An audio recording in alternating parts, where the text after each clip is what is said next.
अस्सलाम वालेकुम नाज़रीन। दुनिया पर तीसरी आलमगीर जंग के बादल मंडला रहे हैं और इसकी बुनियाद फ़लस्तीन और इसराइल की जंग मालूम होती है।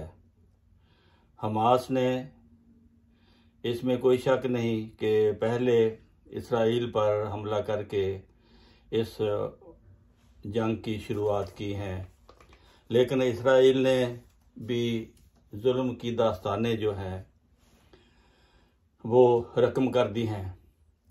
औरतों, बच्चों, अस्पतालों पर हमला करके ज़ख्मियों को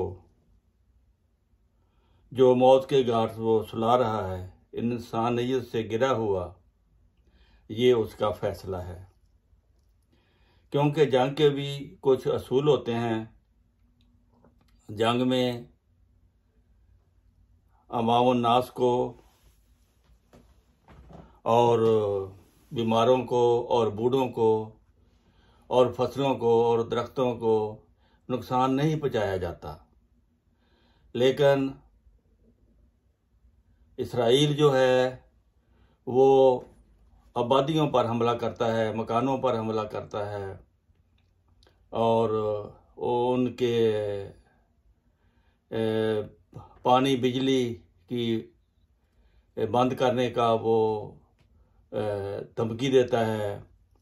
और ये इस किस्म की बातें कर रहा है कि जो इंसानियत से गिरी हुई बातें होती हैं।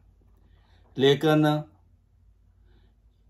इस मामले में बड़ी ताकतें जो हैं वो बिल्कुल खामोश तमाशाई बनी हुई हैं। यूएनओ के सेक्रेटरी साहब ने एक बयान दिया था जिसमें जंग बंदी का इशारा था, लेकिन जो बड़ी ताकतें हैं यूरोप और अमेरिका, उन्होंने इसकी मुखालफत की।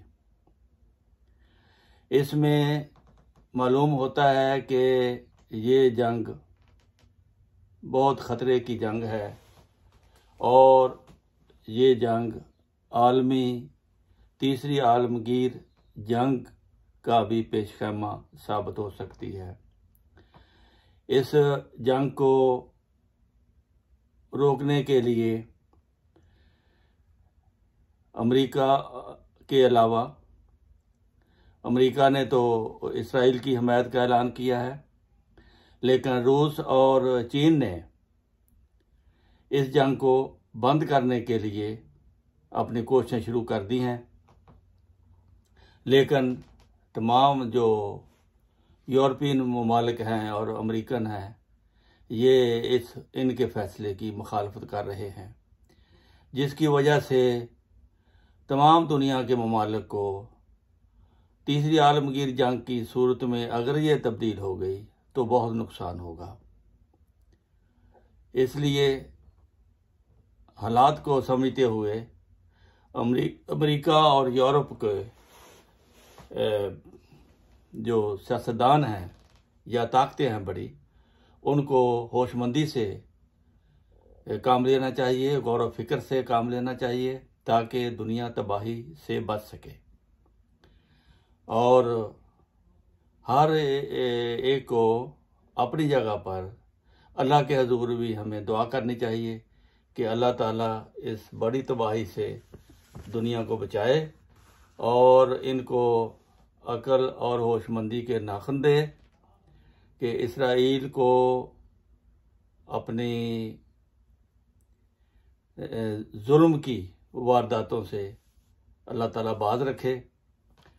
तो बहरहाल दुनिया के हालात इतने ख़राब हैं कि ऐन मुमकिन है कि अगले चंद हफ्तों में आलमगीर जंग का आगाज़ शुरू हो जाए।